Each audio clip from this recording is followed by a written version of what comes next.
I'm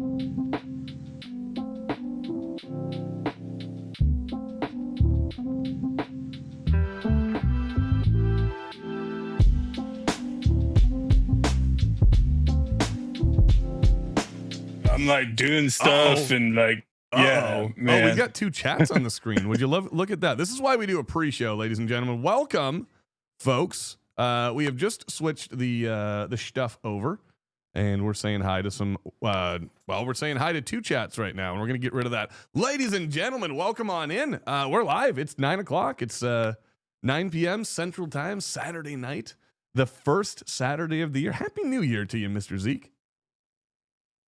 Happy New Year, my friend. Good. How are you? I'm doing great, man. I survived the holiday season as a dad once again, which is a great time.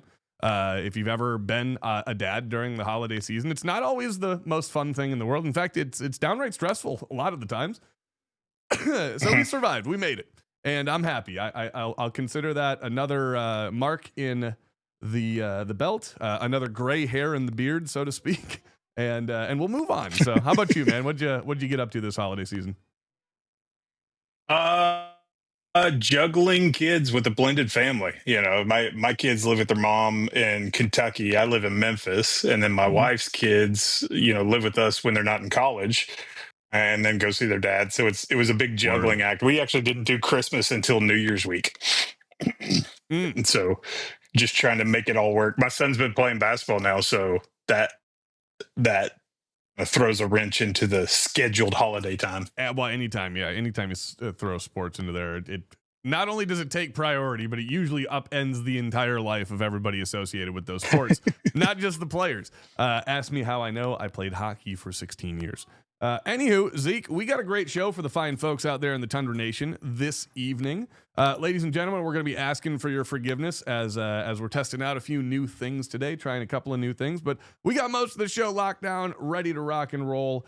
In fact, we're about to kick it off, but I did want to say a quick little shout out to my fine folks over on YouTube and over on Twitch. As we move on today, remember guys, we're going to be closing out the stream. We're encouraging everybody to try to come over and hang out with us on Rumble. So after the first, 15, 20-ish minutes, we'll be shutting the streams down over there. If you guys want to continue with us, hop on over to rumble.com and look for Tundra Tactical and the live stream. We'll be going till about 11 tonight and having a damn good time the entire ride through. As you can see on your screen, Scott Pig is not joining us tonight. It is Discount Rob Zombie, my good buddy Zeke Stout. You might recognize that face from a couple of different places, on TV, on podcasts, on many, many different areas, from education to entertainment. Zeke, you've done it all. We'll go and do a little bit of your life story as we kick the show off.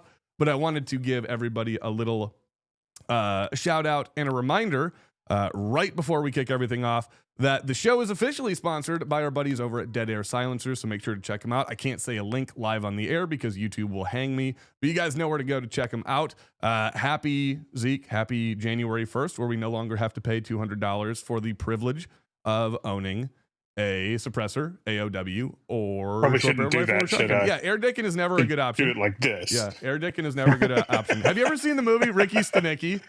That was a gem of a good movie. I love that movie genuinely, and the whole fucking it was surprisingly good. Really, genuinely surprisingly good. Anyways, folks, we're gonna fire off and get into this.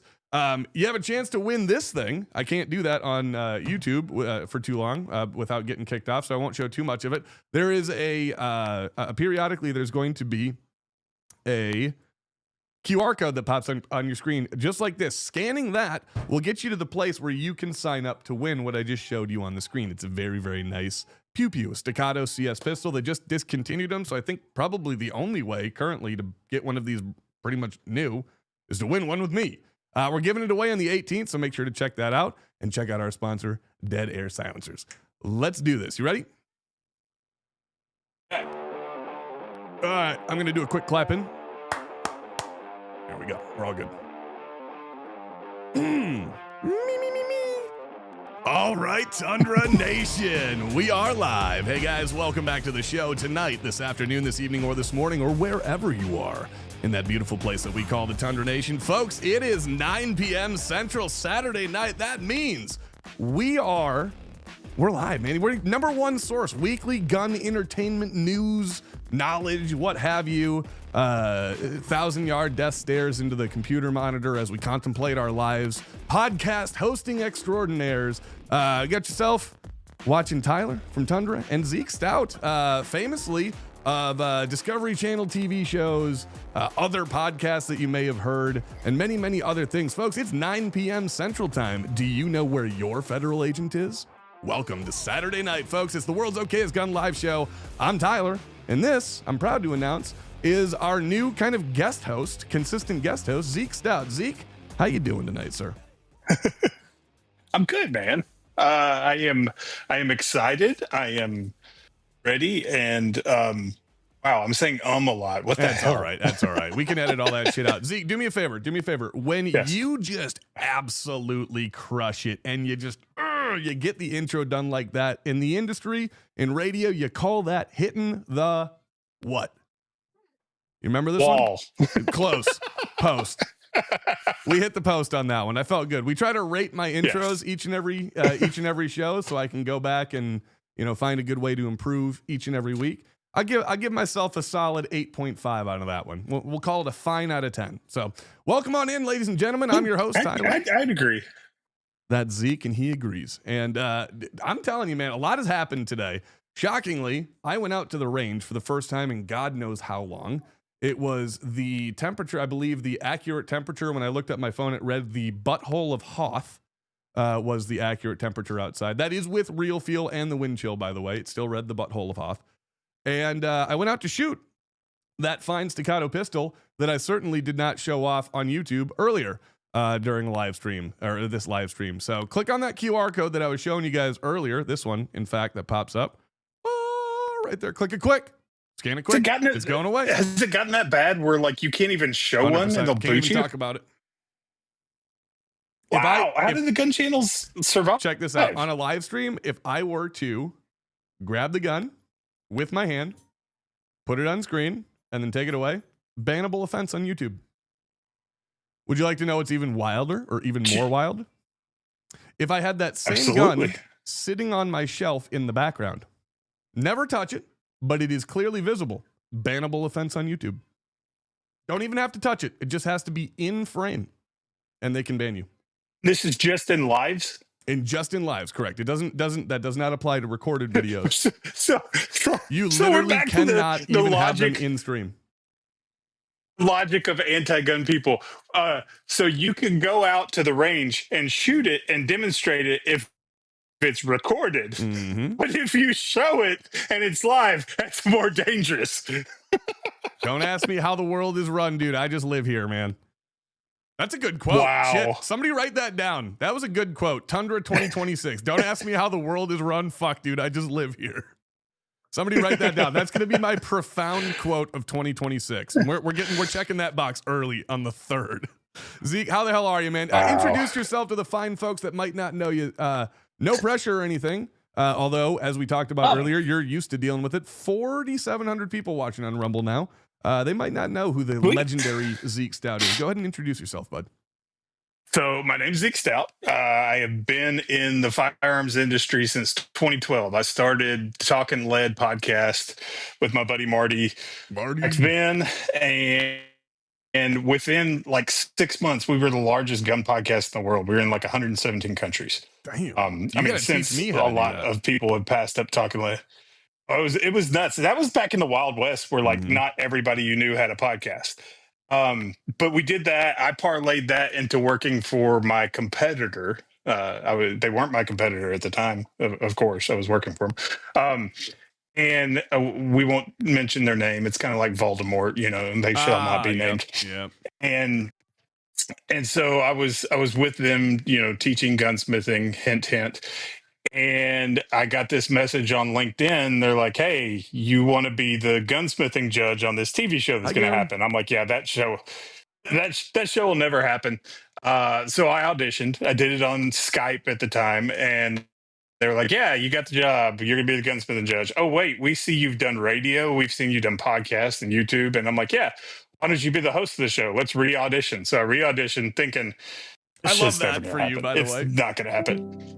Yeah, I'm like, this is never going to happen. And then 8 months later, we were filming in Allentown, Pennsylvania, That's so and we insane. filmed Master of Arms. It was called Master of Arms. It was on Discovery Channel. It was kind of like Forged in Fire Mm-hmm. with guns and archery too. That's kind of how I So describe it it to was a most people. blast. It was probably Yeah, it was probably the most fun I've ever had working in my life, with the weirdest, worst stress once it went to air. Ooh, Because I'm weird. used to, oh yeah, dude, it was bizarre. Because I'm used to when I do a job, if something goes wrong, I fix it. I learn how to fix it, or I hire somebody to fix it. Right. With TV, once it goes out there, it's out there. That's It's true. done. You're That is not true. going back. You can't go back and edit. Unless It's you're a out there. politician, So sir, then anything's possible. yes, then anything's tweakable. So what we did then, the show was getting decent ratings, and you were all like, "Oh, we're going to get a season two." They decided, "No, we're not going to do a season two." So I went to work for the competitor of the Ooh. school I used to work for, but this time I bought in, and I've got equity in the school. So I'm part owner of MGS Trade School, which is a gunsmithing school, You have heard and us we're doing endorse really MGS great Trade School stuff. many times. Yep. Yeah, we do a lot of hands-on work. You get to choose a build at the end for your final project of it's either AR 1911, which is soon going to be something else. I can't talk about it because we're an accredited school. You can't talk about stuff in the works. And then a RM1C from Ross Martin, or a Ooh. Traditions muzzleloader. Oh, you know what?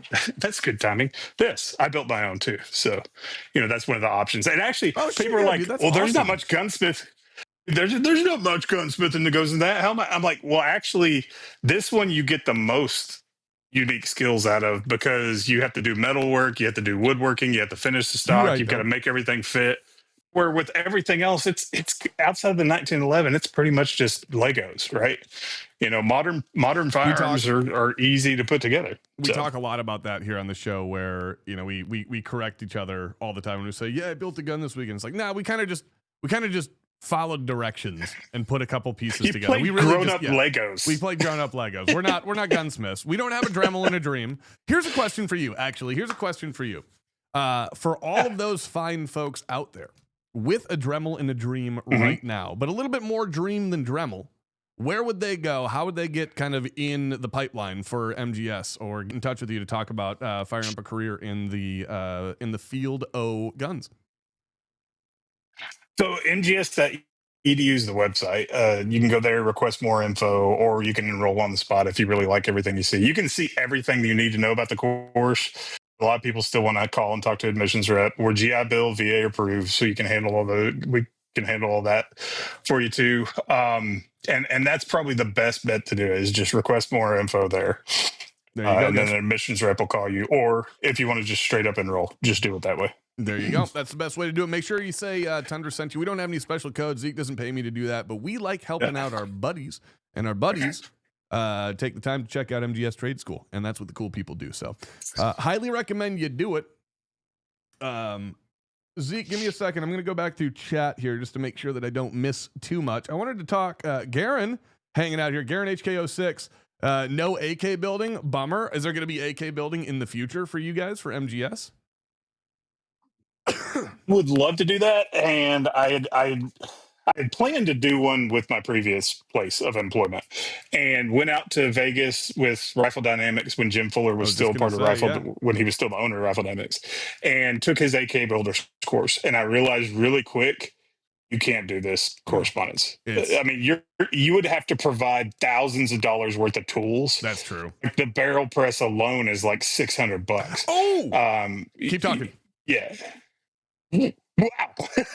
So the tooling and everything you have to have to build an AK Speaking of parts is a little bit tougher. the last time we chatted, I would love to have an AK builder's course. The last time we chatted, Zeke, where was I in the AK purchasing process? You remember that I had this really, really nice AK that I was trying to track down and bring home to tell you about this? Yeah. I have it. It is home. We talked about it, but I don't think you had it yet. You ready? Oh. For a split second. Here it is. Woo! So that is very possibly the very last factory assembled, not a kit build, factory assembled Arsenal SLR 104 URs. So it's the crank, it's the baby boy. So how many seconds before you get booted from YouTube? Probably all of them now. I have stopped giving a shit because I don't suckle from the teat of AdSense anymore. I don't give a shit about that. I don't blame you. If YouTube wants to fucking shut me down, suck it. I don't Shut me care. down. I really don't give a shit. I walked away from 121,000 subscribers on YouTube to start this thing on Rumble because I believe in freedom of speech much more than I believe in protecting my subscriber count. So I will happily start over here.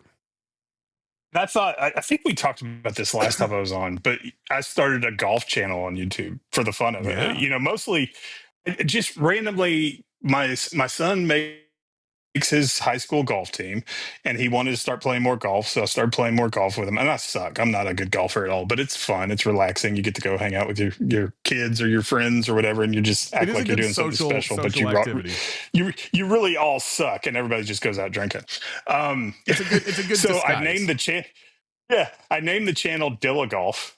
Like Dillagaff, do I look like I give a fuck? But this is do I look like I golf? That's and great. I did it, and I was doing reviews and stuff. And you know, doing this in the gun world, like YouTube, you know, content creation, is a grind, man. I mean, it's hard. And I think that helped me a lot with this because you know, with Talking Lead, I think it took us 4 years to get 12,000 followers. With the golf channel, in 10 months, I got 10,000 followers. Subscribers. And I was like, whoa, hang on. I'm excited, but at the same time, I'm pissed because you were throttling back my other content because it was gun related. And I'm like, because I talk about golf now, like you'll let it grow really, really fast. Can we look at this in real time? You ready for this? Let's look at this in real time. There's, like I said earlier, we have 121,000 subscribers on YouTube. Our live viewership on YouTube is 18 right now. Tell me we're not shadow banned. 18 people out of 121,000 subscribers know that I'm live right now. Get fucked, YouTube. Probably. They can count all of the wrinkles in my balloon knot with a fucking magnifying glass. I don't give a shit. Ban me, dickheads. I don't care. There's 23 of them. Yeah, I have all of the friends over here. There's literally 5,200 people watching us on Rumble right now. So I don't need YouTube anymore. I don't need to fucking bow down to that. You have the same. What's that? You have the same amount of wrinkles on your balloon knot as you have viewers on the YouTube channel right now. 5,325. If in case anybody wanted to know, that is the exact number of wrinkles on the balloon knot. This conversation has deviated wildly from the original plan, but you know what? We're here for it. That's what we're all about. If you guys don't know what we do here, Zeke and I are going to be doing a lot of work together here in the near future. You want to kind of dive down this tangential road and talk about the future of this show and maybe the future of what you have coming up? Yeah, absolutely. Well, so Zeke and I, you want to go first? Or you want me to go first? I'll count us in. Right, I'll tell you what. We'll do it like this. Real quick, because we have a lot of people here and we got to pay the bills. This segment is brought to you by our buddies over at Armslist. I have a dog in my face. And we got a dog in the face. That's fine, though. Armslist.com is America's firearms marketplace, folks. We support and defend the right of the people to keep and bear arms. And Armslist.com has been in the fight for our Second Amendment rights, like battling the Brady campaign and all their cronies since the initial assault in 2013, which, by the way, we have emerged victorious from. It's kind of nice having that ability to have a big company back in the fight. And we've seen a lot of that as of late, but Armslist has always been kind of on the front end of that. Armslist.com is not only on the forefront of the fight for your rights, as we just said, it's also your go-to platform to buy, sell, trade firearms, ammunition, optics, and things more locally or all around. You get to tap into their nationwide network of firearms dealers, so anything is available to you pretty much. For a limited time, Armslist is extending an exclusive discount to all the Rumble audience members here. Head on over to armslist.com and use coupon code RUMBLE in all caps to get your first month of premium membership for just 99 cents. Go on and join the fight. Come on over and get what... let's try that sentence again. Excuse me.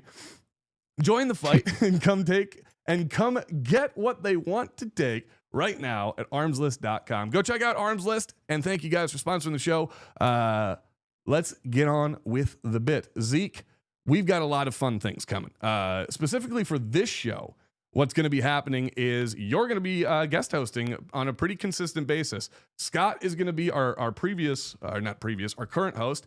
He's going to be moving into our producer role full-time for the show, and then you and I are going to be doing a lot more on-camera work together, because while we love the bit that we've built here, I love the idea of bringing this show into an easier space, like casting like a wider net, bringing more people into the gun culture audience by almost not focusing as exclusively on guns. I want to make this like a morning show that is gun centric, but not solely about guns. So like we can talk about music or movies or whatever the fuck we want to talk about, but it's all going to be kind of tangentially related to guns, but it might not be specific about that. And I think that you and I talked about doing something on your end. What do you got coming up down the line? Oh, we had this conversation yesterday where I was calling you because I'm going to start spinning up more content of my own again. I'm excited for it. After the TV show I had the radio show with Vanessa for a little while. It was Projectile Dysfunction, which I still think is one of the greatest names of all time. Oh yeah. And, we had that for a while, and then I just kind of got away from it as I grew MGS. That was my primary source of income. So I spent all my focus time on that, except for the golf stuff. And I'm like, you know what? I miss the content creation, but I don't want to be pigeonholed in as the gun guy. Cause it was a bizarre sensation when people were like, wait, you play golf too? Wait, you like Sure. sports? You like basketball? I'm like, yeah, I like basketball. Like I like lots of things besides guns. I am a huge proponent of the Second Amendment, but I like lots of things. And you and I both had the mutual idea, or not idea, but the thought process that in the next 5 years, specific niche content creators that are only doing one subject matter is going to die. It's going to fail, right? And where it's starting to go is randomized content. So let's say I got a new, fragrance, cologne, perfume, whatever you want to call it, for Christmas. You can go on and say, dude, this stuff rocks. It smells like ass or whatever. And, that's a quick little video. It's random. It's not something I'm known for, reviewing fragrances, but I like it. I enjoy it. If I want to talk about golf clubs, I'll talk about golf clubs. If I want to talk about guns, I'll talk about guns. It's really funny. It'll just be a randomized show about anything and everything. It's funny that you mentioned this in this way, because this is literally what I've been starting to sprinkle in to get people ready for these big switches for like the last 2 years. I've been slowly introducing this concept of doing games, talking hockey, and all of that stuff into the gun channel, because I don't want this going forward to be solely about guns. I want it to be a representation of gun culture, and gun culture doesn't mean our whole life is just about the guns we build the culture around. The culture is the culmination of everything that we do that kind of builds our personality. And there's a lot more to gun culture than just the guns. There's this weird vibe in the gun industry too, that everybody in the gun industry thinks that only gun people like guns. Very good. Only if you work in the industry, if you're an influencer in the industry, if you're a competitive shooter, if you're a hunter, that you're the only people that really like guns. Dude, I've interviewed NFL players that love hunting, that love guns. I've interviewed country music artists. I've interviewed rock artists. I've interviewed actors that love guns. Unfortunately, they're in a space where if they talk about it too much, they'll get a slap on the wrist, let's look at the entertainment industry. Actors and musicians, you just don't talk about it because they're scared they might, sons of bitches. Right. They might get screwed out of their living. And, it's funny because you start talking to them and you realize it's a genuine fear, because that's the way they make a living. Right. And entertainers, typically, a lot of them start when they're super young. Can I make they didn't go to college. They don't have I'd like to make a very interesting parallel. Sorry to step on your toes during your point here, but you're talking about effectively kind of being beholden to the system, if you will. Am I kind of interpreting that correctly? Isn't that such a funny parallel to the instance that we're in now as a community in the content creation side for guns? Think of this, Zeke. We willingly, as a community, say for a few of us, me specifically, and the few others that consistently post here on Rumble and other platforms, we willingly distribute our content to our audience on a platform that despises our existence and wants nothing more than to see our way of thinking removed from the face of the earth.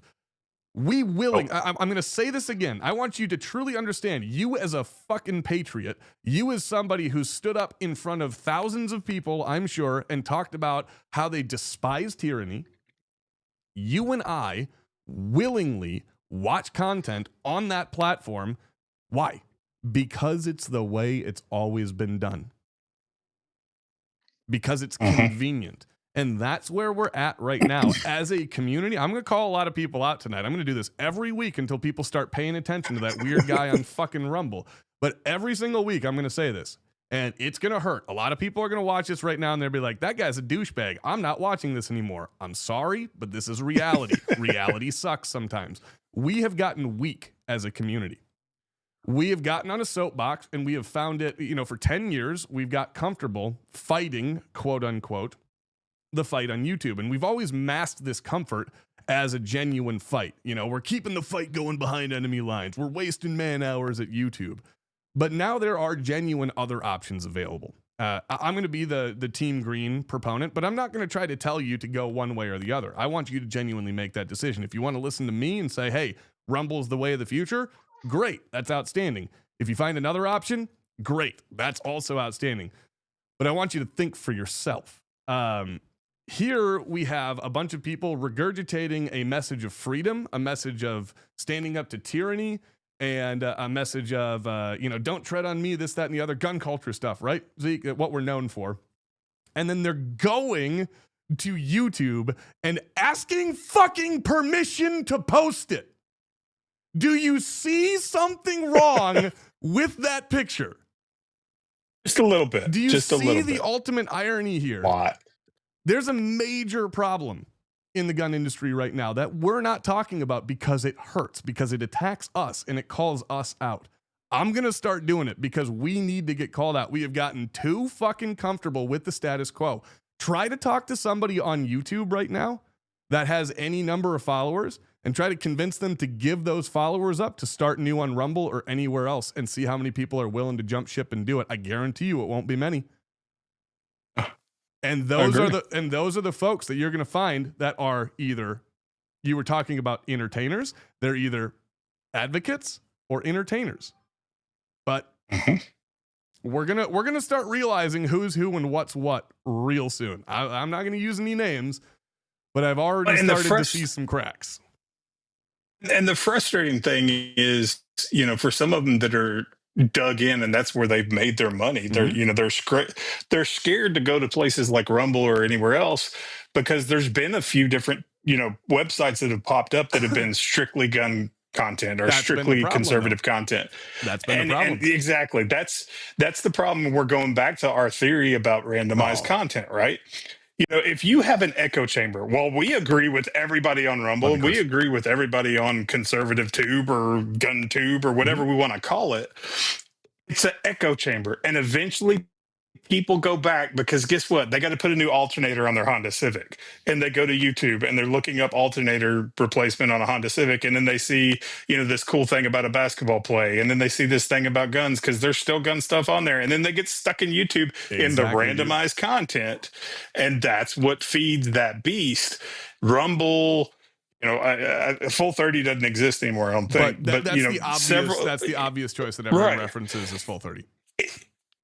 You have to be able to have true First Amendment freedom of speech across the board. Whether you hate the channels that are on there that are like left leaning or not, everybody's got to be able to post on there because that's how you will grow a platform, not a community. The community is up to us. The platform itself has to show everything.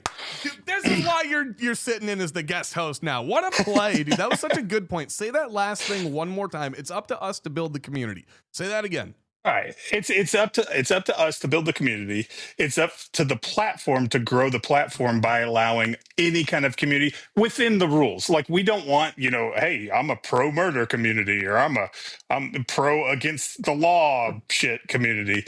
If it's a legal thing, then yes, you can stop that stuff from happening. But for the platform itself, you should be able to allow free speech as long as it's legal. Like that's the thing that drives me nuts about YouTube. The stuff about guns we talk about is 100% legal. Mm-hmm. They demonize it like it's we're criminals Well, doing stupid shit with guns. Interestingly enough, I might not look like a smart man on the surface, but I've done a fair amount of research on this. I'd like to think of myself as a moderate expert when it comes to this subject. A while ago, I was looking at previous lawsuits that have been levied against YouTube, and the most notable of these back in 2008 was the PragerU lawsuit, because that's the other major example of conservative tube. And their lawsuit alleged that YouTube was a monopoly. They were not monopoly, but they were effectively using their influence to shut down a conservative tube, aka PragerU's media service. And their main argument effectively went on to be weakened by the fact that it was exactly what you were talking about, a conservative echo chamber. It was a good kind of framework for a lot of the things that we wanted in a place, but it was never going to survive on its own, because the second it was put to the litmus test, the gigantic government-backed engine that is YouTube was going to crush it. Rumble might not be any different in that regard, but what Rumble isn't is it's not what you were talking about earlier, Zeke. It's not niche specific. This is a completely free place with obviously very limited, like you can't show your butthole. Like you can't do that. We can't, get jiggy with it. We can't, do our best Will Smith impression. Been a fun show. Like I'm going. I know, man. I know we promised it. I had to get you on here some way. Now that you're here, let's just ride the wave, and then we'll play just the tip when it's all over. Because discount Rob Zombie sure can sing when you hit the right note. I'll tell you that much right now. That's why you keep me around. I got some smooth segues. Anywho, exactly. I absolutely forgot what I was talking about, but I know that it was going to segue back into the fact that I really don't like where we're at in terms of the future for gun content creators. And specifically, I'm talking about for gun content creation. Content creation on a whole is on the bubble for a major change coming up, as we were talking about. But gun content doesn't have a secure future. It doesn't have a home. If we got deplatformed tomorrow, if the apocalypse were to happen, so to speak, and they got deplatformed tomorrow, most people wouldn't know where to go and wouldn't know what to do. And I would guess that 80% of the current gun channels would just disappear. Sure. What would that do to the industry, Zeke? I mean, think of this. This has got to be relatively unique to us based on how censored everything has become, but we've got to be one of the only industries where 80 to 90% of industry knowledge transfers through somebody like me to an audience member from a manufacturer. If me goes away, how do you do that? Because when was the last time you went to www.glock.com? I don't think I have in years. So what's the plan then? Like, we've got to start talking about this, Zeke. Like, you're a relatively influential dude in the community.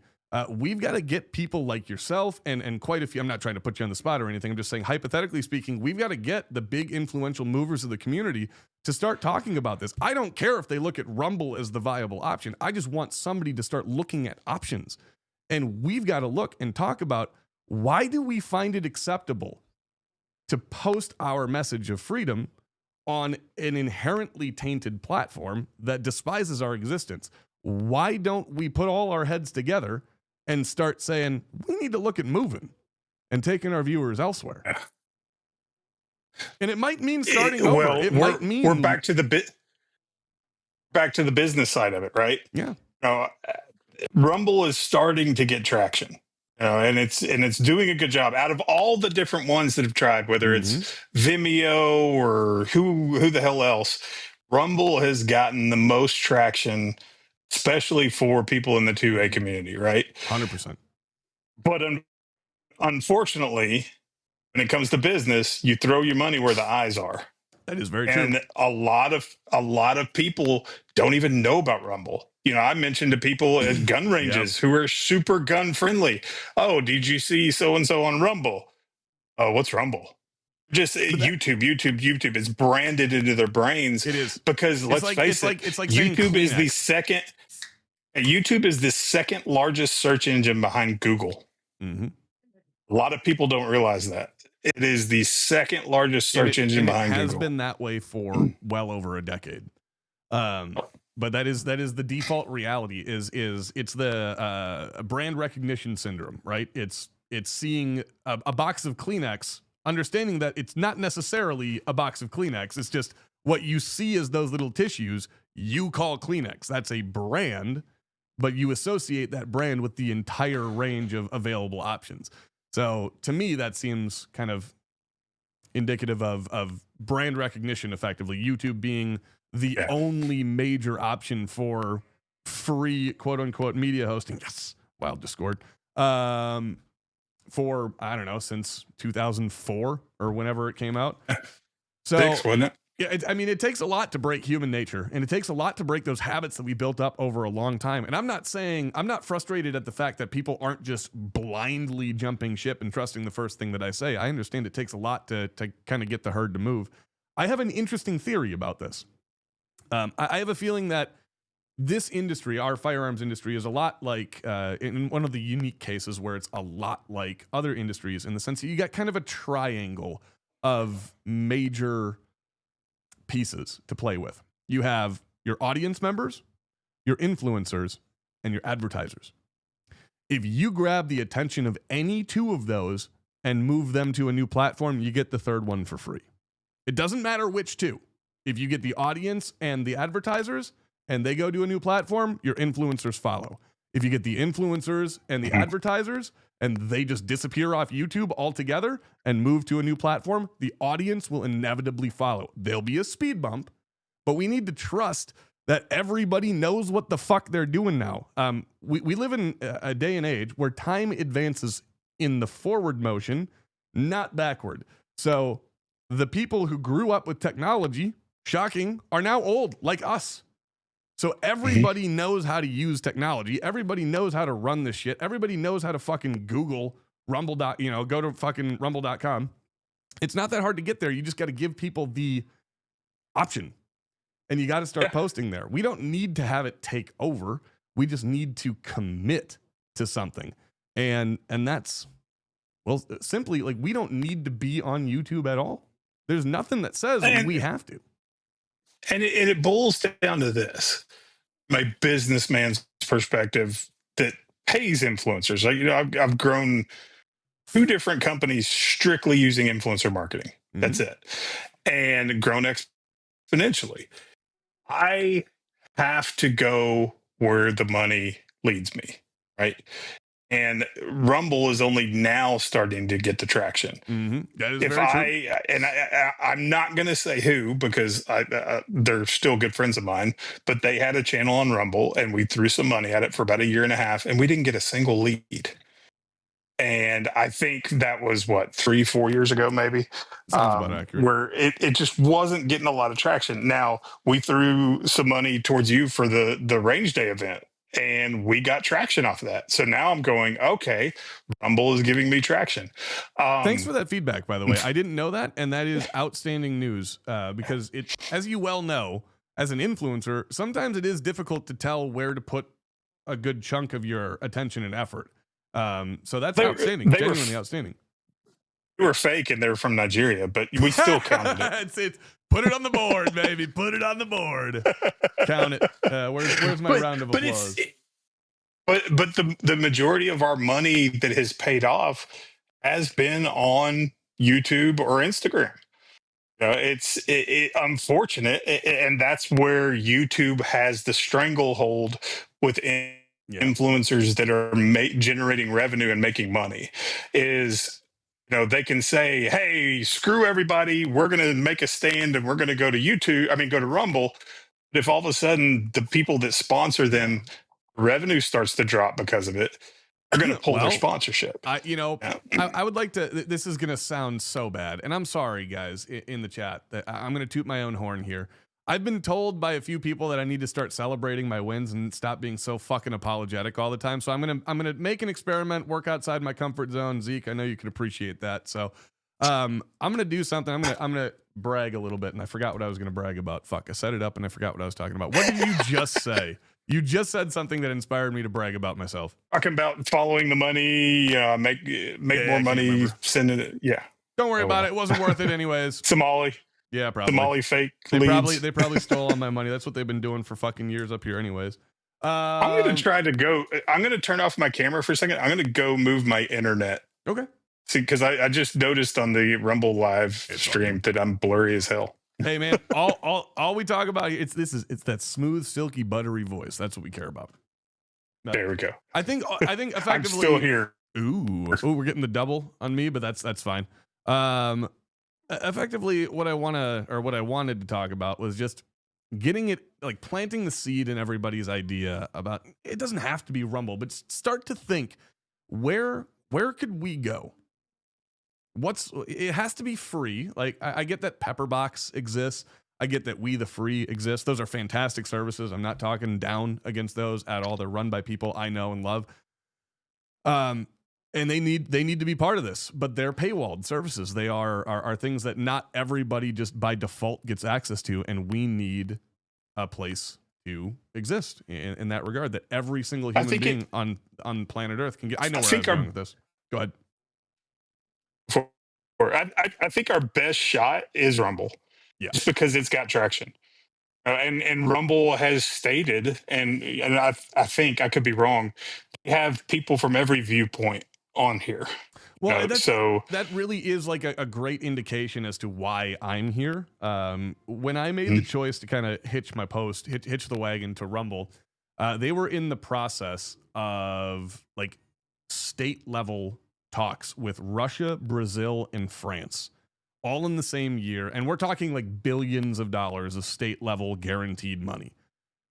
And all three of these countries asked them in just those specific countries to censor content. And they turned that down. And they said, no, we're not going to do that. And so immediately I was like, that's the company I need to hitch my post to. The reason I was going to brag a little bit and just talk about this was you were talking about sponsors leaving because they're not seeing return on investment. And that has happened, save for Dead Air, our current sponsor. That's happened to every single one of the sponsors that I brought over from YouTube. And that's not a shot against them. They need to do what's right for their business. Every sponsor that I have currently and past we are on good terms and relationship with. This is not like a shot at anybody. This is the way business works. But now that we have that established relationship here, we get to take all of that data. I wanted to be the experiment. I wanted to make the jump so that other people didn't have to. They could rely on my experience and say, okay, Tyler knows what he's talking about. He did the job on YouTube. He got his plaque. He jumped ship and he fucking learned the lessons for us. And now I get to take all of that and just feed it back to you guys.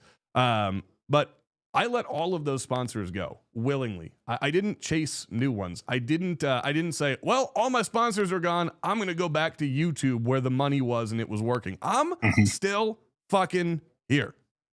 I want you guys to understand that. And I'm not trying to say like, look how cool I am. I really want people to understand I am not don't get me wrong. I love money because guns are expensive and cameras are even more expensive than guns, believe it or not.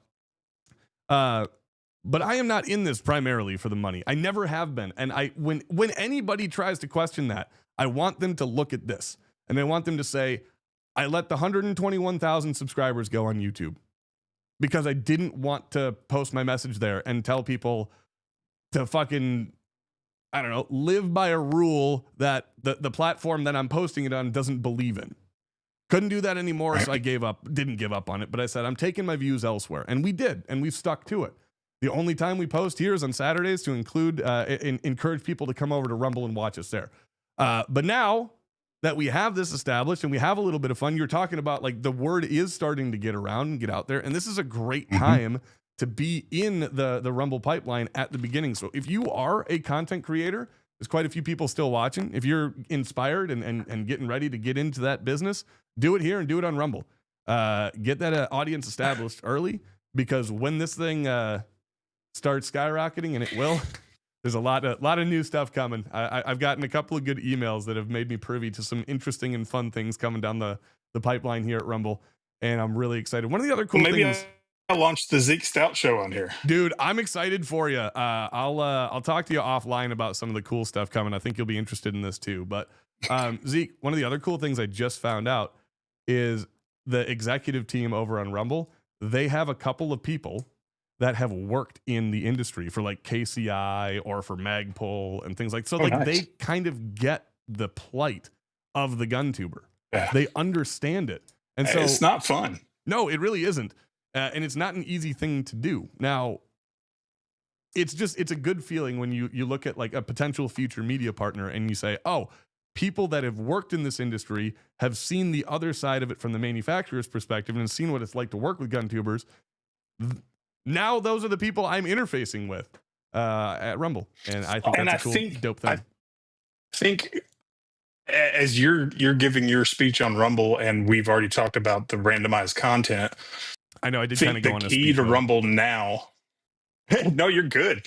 I think the key to Rumble growing now is getting all that random stuff, like changing your alternator on your Honda Civic. Start becoming that search engine. So start maybe poaching these mechanics or IT geeks that show you how to. Somebody just said, ironically, calls the show Zeke the Dwarf. That would be awesome. But the key is Rumble has to stick to the way the First Amendment is. Yep. Freedom of speech. You have to allow I hate everything. It. I loathe it, and my blood boils when I see someone stomping on an American flag. I want to punch them in the throat until they can't breathe. I will not, though, because it is their First Amendment right to do that. Mm-hmm. I hate it, and I'm allowed to hate it. They're allowed to do that, because if we start to say you're not allowed to do this, or you're not allowed to say guns suck, or you're not allowed to say this or that, now all of a sudden we're stomping on First Amendment rights. The definition the definition of the simple man's First Amendment is you can't be afraid of the things you don't like. You can't be afraid of the ideas you don't like. Stuff and still allow it to happen if it's within those realms. You have to be able to understand it. Exactly. So if it goes against what you think or you believe, it still falls within the law and it's okay to do. God, we should be allowed to do it. Brother, we could have an entire show just on this topic. I could pick your brain all fucking night. We could go deep down into the weeds. We're coming up on the top of the hour here, Zeke, and we still got a lot of fun stuff to talk about. We haven't even really gotten into the meat and potatoes of the show. I don't know if you guys have been paying attention to the news at all. Zeke, you've been watching the news at all lately? There's kind of a big story that's running around right now. Have you checked that one out? I have been so busy with work stuff. I have not, like you told me about what we were going to talk about, and I was like, yeah, it's something about cigars, right? Allow me to clue you in. There's a little place down south called Venezuela. Have you heard of it in the news as of late? Just because of Gabby Franco. That's the only reason I know about Venezuela. Sure. They've allegedly been running a lot of like fishing tours or something like that. It's been getting harassed. Yeah. It's not gone well for him. Well, overnight, I wake up this morning and I realize that overnight, the homies that I used to work for decided that they were going to go on a little trip down south with the 160th and go, I don't know, acquire somebody. So they overnight walked into a country decidedly hostile, went to the leader of that country's personal residence, fucking went inside, kidnapped him, and walked out.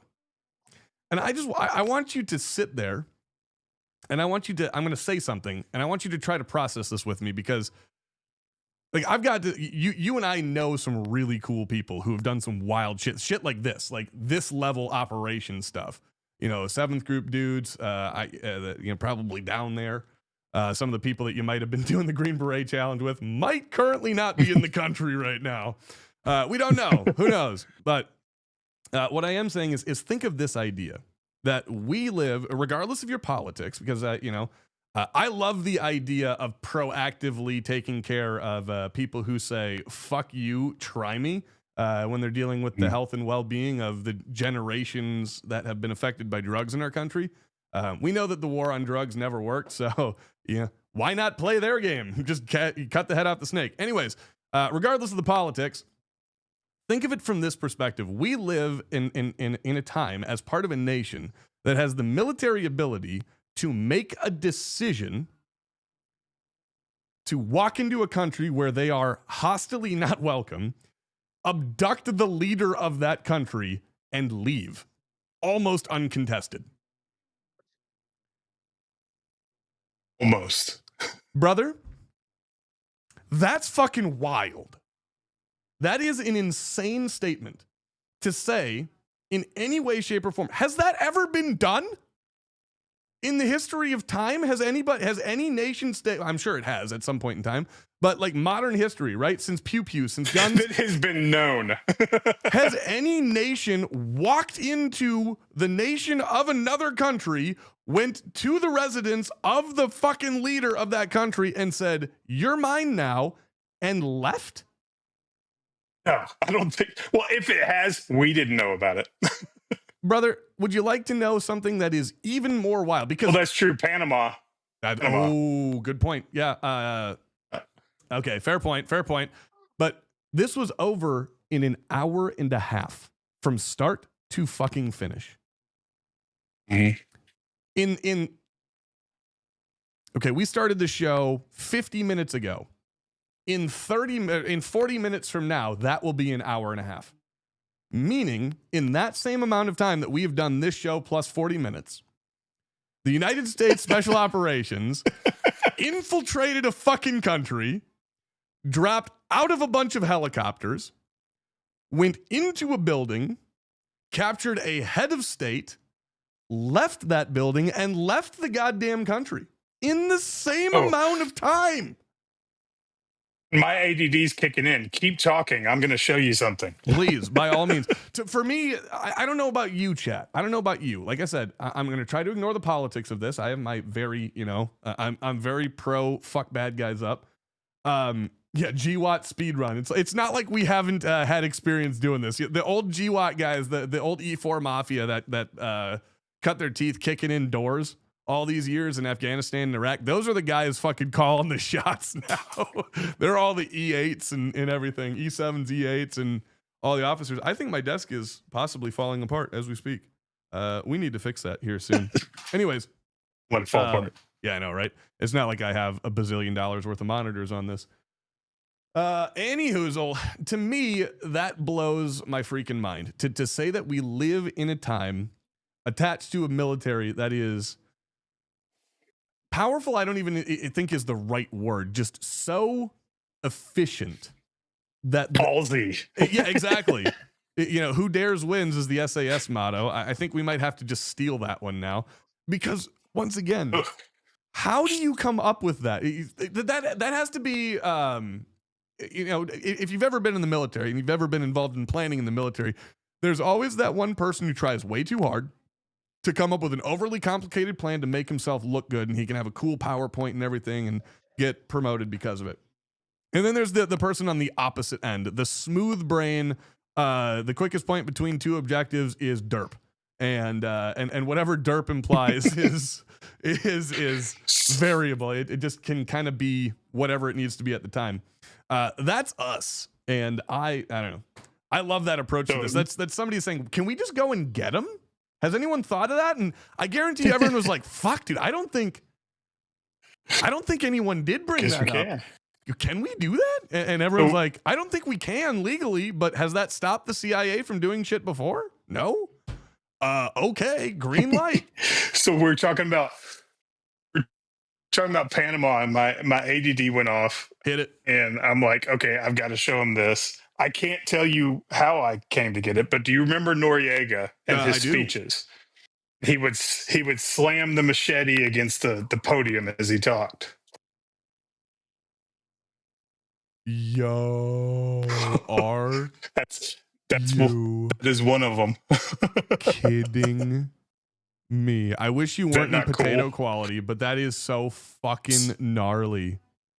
It's one of my favorite things in my collection, and I am very grateful for who gave Dude, it to me, but I can't tell you where I got it. I completely understand that. Everybody has that possession. Yes. I get that completely.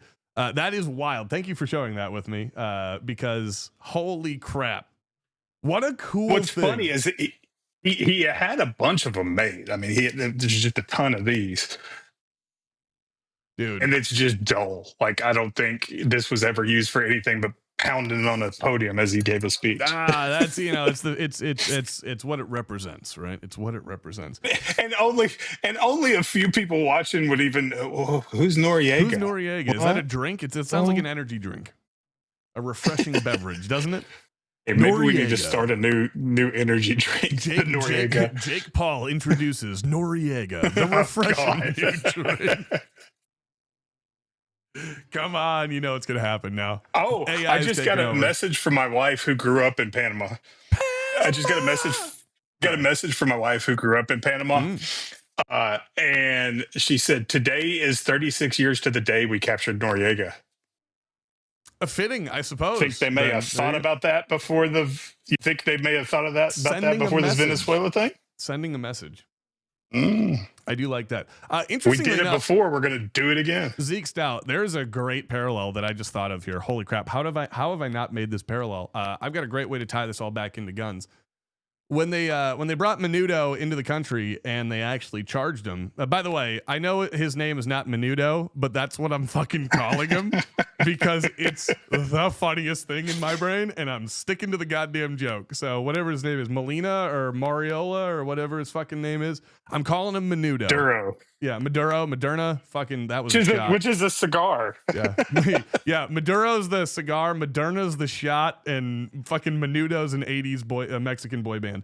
We're going with Menudo. Anyways, Menudo gets brought into the country, and what does he get charged with? Have you seen the list of charges that Pam Bondi released? It's really interesting if you pay attention. Okay, I'm gonna look this up here real quick, and I'm gonna read it to you. Let's see. What did they charge Menudo with? I don't think I can actually say that. What did they charge Menudo? Hold on, I can't type. Where's the end? Fuck. All right, what did they charge Menudo with? Oh shit! It took me seriously. Maybe they committed some crimes. Who knows? How do you say this guy's name? Duro.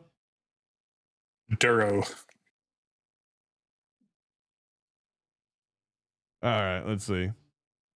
There's a tweet from old Pamela Bondi herself that I'm trying to find. Stand by. We'll just go Pam Bondi. Pamela Bondi. Here we go. You ready for this? Check this out. Are you joking me? Stupid Google. This is why we can't do this anymore with fucking Google. God damn it. It's the only goddamn option. There's nothing that works. They fucking know I'm streaming, so they won't let me look it up. They're being super dumb. Well, this was supposed to be quick and easy. It no longer is. I don't know if the juice is worth the squeeze at this point. Second, please. All right. Nicholas Menudo, Moderno, but we're calling him Menudo, and his wife have been indicted in the Southern District of New York. He's been charged with, and these are the official charges, and I want to see if you can pick up why I'm bringing this up. By the way, Common Freaking Sense, I missed your donation earlier. I apologize. Chris, thank you very much for your generosity and the next $5 coming in. We've got some good friends, like I said, good friends over there. So here are the official charges: narco-terrorism conspiracy, cocaine importation conspiracy, possession of machine guns and destructive devices, and conspiracy to possess machine guns and destructive devices against the United States. They will soon face the full wrath of American justice on American soil and in American courts. Interesting. Because we've all been asking ourselves why this fucking DOJ has been so goddamn flip-floppy against the NFA. Now, I'm not gonna say they're smart, and I'm not gonna say that this is what happened. But there is a little bit of circumstantial evidence that could point to Bondi's flip-floppishness. It could effectively be in relation to not wanting to cut her feet out from under her as they prosecuted. They would have had to, this wasn't a snap decision. They knew this operation was coming. So it answers a question. It's an easy answer for a question. Is it the right answer? Probably not. Let's not look at what this is anything other than probably exactly what it is. An idiot, Pam Bondi, trying and failing to survive while she's in over her head. She has no idea what she's fucking doing. In relation to the Second Amendment, she has no idea what her right hand is doing versus her left hand. She has no idea what the people in her own office are releasing in terms of briefs. They say they're the most pro-2A DOJ in existence, and then the very, very next day, they talk about how they're willing and able to shit on all Americans' rights because it's only a modest burden. Anyways, that's a whole nother show, whole nother story. And it just seems to me very, very interesting that these are specifically referenced things, NFA specifics, that if you were to successfully, as this DOJ would allege they would want to, if you were to successfully argue that the NFA was too bad and cut your legs out here, how do they charge Menudo? I don't know. I'm just saying they could be connected. Could be connected. But I'm probably giving more credit than is due there. VSO Gun Channel brought up some good points. Curtis always brings up some good points. I like to let Kurt sit on these for a couple of days because he gets fired up. And when Kurt gets fired up, he says a lot of shit. And most of that is usually true. That being said, I still like to give it a couple of days. So I will. I'll check in with our boy and see how he's doing and get his official take on this here in a couple of days. Zeke, your thoughts on the potential, whatever that word is, of the NFA being preserved to prosecute the 1980s Mexican boy band Menudo, which is a real headline. That's a tricky one. I love you, Joshy. With everything that else is going on, right? You know, with the ATF going, hey, Rare Breed, you're allowed to go sue everybody. Well, you're allowed to go make everything and continue to make it. We won't slap you on the wrist, but you're allowed to sue everybody, which then ties them up in court, and we don't have to go fight that battle with the Supreme Court. I am scared of that headline because is that something that's going to do something similar? Zeke, we had to convict him, so... Is the government known for PSYOPs? Have they done that once or twice? No, they're honest. Brother. They're honest and friendly, and they I don't know if you guys picked that. He tell really, us the truth at all times. Yeah, Zeke, you very smoothly just glossed over it. I don't know if you guys picked up what Zeke was putting down just there. Zeke, say your little conspiracy theory here about Rare Breed and the ATF and how it affects the firearms community. This is a really interesting take, folks. I advise you to listen because this is PSYOP. And I'm not going to act like this is my idea. I actually read a post about it earlier where they were talking about how the ATF is actually maneuvering very brilliantly now. Because what they've done is they've told Rare Breed, yes, you can have these FRTs and we'll allow you to continue manufacturing them and we won't shut you down like we did with other binary trigger type things. But please go sue everybody that's making them. So now Rare Breed has everybody in lawsuits, which I'm torn on this, right? From a businessman's perspective that has partial ownership in a company, Tech, the magnetic buffer system. Yeah, you like that plug? Hey. I have ownership. We have a patent as well. So if anybody started making stuff within our patent, would probably sue them too. So it's not that I'm bashing them for suing them for patent infringement. It's ironic to me that the ATF is encouraging it, and it seems kind of odd. Okay. And I'm trying to find. Oh, it was Rob Pincus. Rob Pincus is the one that posted it. But he's the one that posted that, and I was reading it and I was like, oh my God, this is brilliant. What they're doing is a way for them to not have to fight Second Amendment battles in the Supreme Court, which they would lose, and they have lost many times. They'll let us eat ourselves, which we're, you know, the Second Amendment community itself all the time. Dude, Some new company comes out, we bash it. Mhm. Some new influencer tries to start stuff, we bash him. Instead of going, hey, you may not want RIP. to have your finger on the trigger holding that gun in a picture. We start trashing them instead of embracing new people coming into the community, starting to innovate with new stuff. We just eat our own. And I think the ATF has figured that out, and they're like, "Oh, watch this! We'll turn them on each other." Exactly, dude. And honestly, the great news about the firearms industry and this community in general is it's made up of a very wide and eclectic group of folks. And a lot of us used to do PSYOP for a living. So I'm happy that there was a very quick recognition of that shit. But it is, I wouldn't have thought of it immediately like that. And I've always thought something was fishy about that whole situation. That is maybe not the right answer because I don't have any proof of that, obviously. That's just an observation kind of that we're making. But what I will say is it does easily answer a question that I've had about that whole situation is why does that always seem and smell so fishy? That does seem to conveniently wrap that one up with a bow. So we'll see. I'll have to look into that one. I like the take and I appreciate the insight on that one.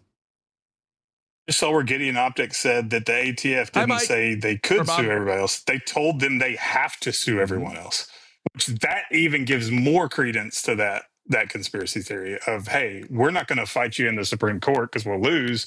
We'll make you go fight everyone in your industry to shut a lot of this down. Hey, Gideon, keep an eye out on our social media over the course of the next few weeks. There's some plugs coming your way. We did some shoots over the course of the last couple of weeks that have featured the Guardian, the Rock, and a few other products quite prestigiously. So thanks for sending those over.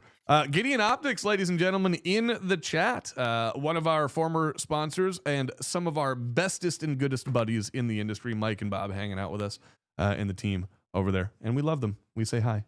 Hello. Also, Black Diamond Guns and Gear. Hi, Josh.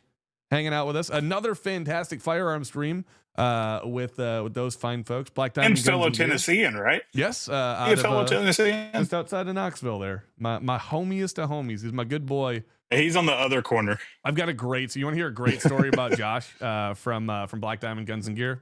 This is, let's see, 2008 Iraq veteran shoot down at the old original range. And we're out in Livonia, Georgia, which I believe is the city where you stay in. And if you guys have ever been to the IV shooter, you know where Livonia, Georgia is. It's relatively near the border to South Carolina. Well, if I recall correctly, I can't remember exactly, but I think it's right there on the northern part of Georgia.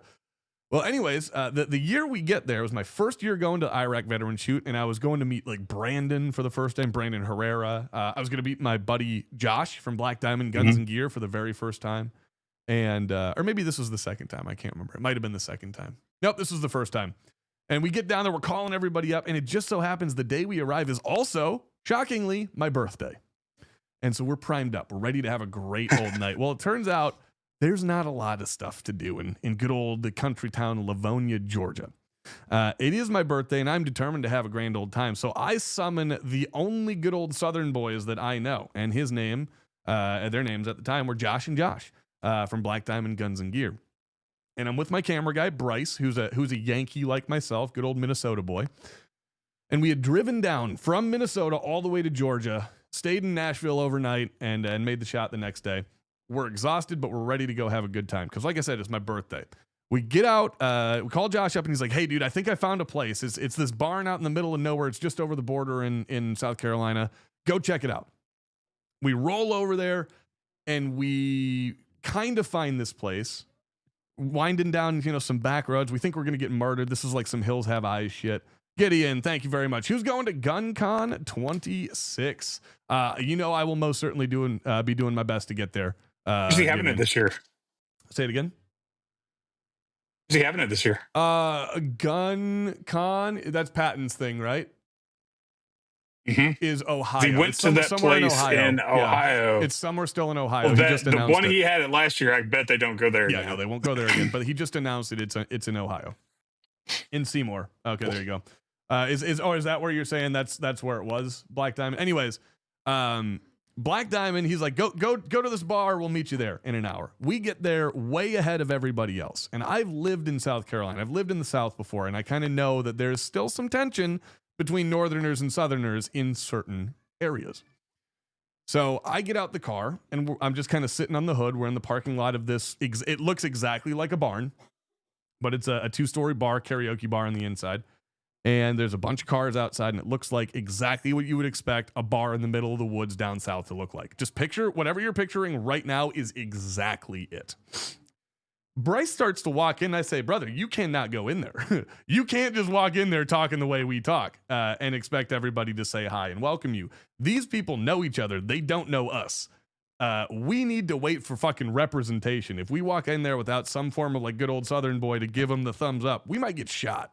And I'm really happy that I did that, because as we were waiting for Josh and other Josh to arrive, we hear this rumble in a distance, and just like this crazy like whoosh and crash, and it sounds like bark and crunching and trees being ground up into sawdust and all this kind of craziness.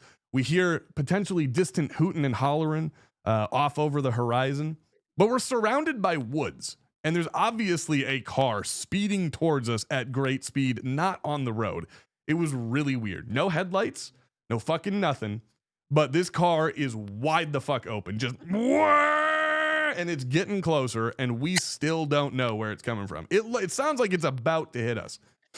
And out of nowhere, the lights fly on, and it is like a convertible, like sawed off manually, maybe with a hacksaw, like Buick fucking boat from like the 70s, right? 400 feet long, and it is moving at Mach Jesus as fast as this thing can move across dirt roads, through trees at night with headlights going on and off. And it finally gets into the parking lot, skirt, just like you'd see in like the movies, right? You'd expect like Matthew McConaughey to get out and be a lot cooler if you did, that type of stuff. Well, the object that walked out of that car, that got out of that car, shocked me greatly, Zeke. I was expecting some like teenager. It was Father fucking Time who got out of that car. Dude had to have been 70 years old, wearing a wife beater with a giant mustard stain right over his left nipple, and he had a ratted out plaid t-shirt on. Fucking one haggled tooth, like once again, just like the bar, exactly what you think this guy looks like is 100% what he looks like. One fucking dangler tooth right there, and just a lot of gum, and he talked out the side of his mouth, and his name was Steve. Well, Steve turned out to be a very interesting character that night, and he bought us all drinks. And like I said, it was my birthday. We had a big competition in the bar. We were welcomed with open arms, and everybody loved Steve. They were all big fans of him.